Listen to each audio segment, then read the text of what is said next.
നമസ്കാരം. എല്ലാ മാന്യ പ്രേക്ഷകർക്കും നമ്മളുടെ പ്രോഗ്രാമായ കണ്ടതും കേട്ടതും പരിപാടിയിലേക്ക് ആർദവമായ സ്വാഗതം.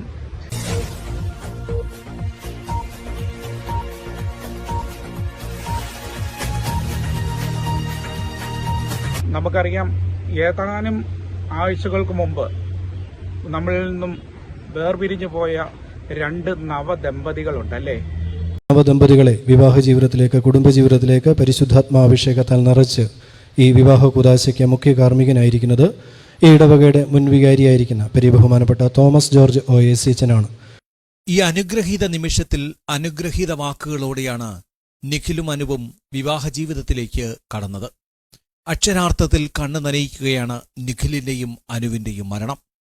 15 ദിവസം മാത്രം മുമ്പ് പൂങ്കാവ് സെന്റ് മേരീസ് കത്തോലിക്ക പള്ളിയിൽ ഇരുവരുടെയും വിവാഹത്തിൽ പങ്കെടുത്ത ബന്ധുക്കളും നാട്ടുകാരും ഞെട്ടലോടെയാണ് ഈ വാർത്ത കേട്ടത്. പത്തനംതിട്ട സ്വദേശികളായ നിഖിലിന്റെയും അനുവിന്റെയും അപ്പന്മാരും ഈ അപകടത്തിൽ മരിച്ചതോടെ കേരളക്കരയാകെ ഇന്ന് ദുഃഖ ഞായറായി മാറി. അഖിലും അനുവും എന്ന് പറഞ്ഞ രണ്ട് നവദമ്പതികൾ പത്തനംതിട്ടക്കാരാണ്. അവര് നമുക്ക് അവരുടെ വേർപാട് നമ്മളെ വളരെയേറെ ദുഃഖത്തിലാഴ്ത്തി കേരളക്കരയെ. അവര് മാത്രമല്ല, അവരുടെ രണ്ടുപേരുടെയും, അനുവിന്റെയും നിഖിലിന്റെയും ഒക്കെ അപ്പച്ചന്മാരും ആ അപകടത്തിൽ മരണപ്പെട്ടു. നമുക്കറിയാം, വിവാഹത്തിന് ശേഷം അവര് ഏതാണ്ട് 8 വർഷത്തെ പ്രണയത്തിനൊടുവിൽ അവര് വിവാഹത്തിലൂടെ ഒന്നിച്ച് ജീവിതത്തിലേക്ക് പ്രവേശിച്ചു. അതിനുശേഷം അവര് മലേഷ്യക്ക് അവര് ഒരു ഹണിമൂൺ ട്രിപ്പിന് പോവുകയുണ്ടായി. ഹണിമൂൺ ട്രിപ്പ്, വിവാഹശേഷം അവർ ഹണിമൂൺ ട്രിപ്പൊക്കെ കഴിഞ്ഞിട്ട് തിരിച്ചു വന്നപ്പോൾ അവർ തിരുവനന്തപുരം എയർപോർട്ടിലാണ് വന്നിറങ്ങിയത്. അവരെ സ്വീകരിക്കാൻ വേണ്ടിയിട്ട് ഈ പറഞ്ഞ നിഖിലിന്റെയും അനുവിന്റെയും അപ്പന്മാര്, അച്ചായന്മാര് അവിടെ എയർപോർട്ടിൽ ചെന്ന് അവരെ സ്വീകരിച്ച് വളരെ സന്തോഷകരമായി അവർ വീട്ടിലേക്ക് വരികയാണ്. അപ്പം വീട്ടിലെല്ലാവരും, ഇവരുടെ കുടുംബാംഗങ്ങളെല്ലാം കാത്തിരിക്കുകയാണ്.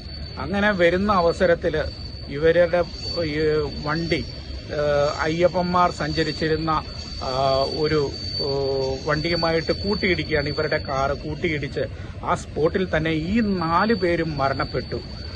നവദമ്പതികൾ ആയ അനുവും നിഖിലും പിന്നെ ഈ പറഞ്ഞ അവരുടെ 2 അപ്പച്ചന്മാരും ആ അപകടത്തിൽ മരണപ്പെട്ടു.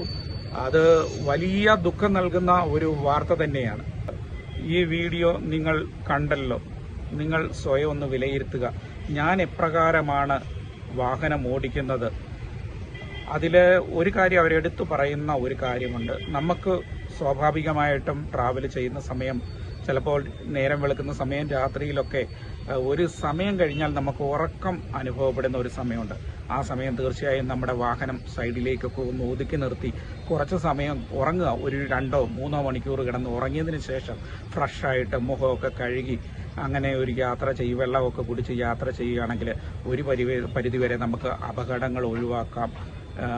നാളെ നമുക്കൊരു മറ്റൊരു വീഡിയോയുമായി വരാം. എല്ലാവർക്കും ഈ വീഡിയോ ഇഷ്ടമായെന്ന് വിശ്വസിക്കുന്നു. അപ്പോൾ ഞാൻ പറഞ്ഞതുപോലെ നിങ്ങൾ ഈ വീഡിയോ എല്ലാവർക്കും ഒന്ന് ഷെയർ ചെയ്ത് കൊടുക്കണം കേട്ടോ. Thank you. നന്ദി.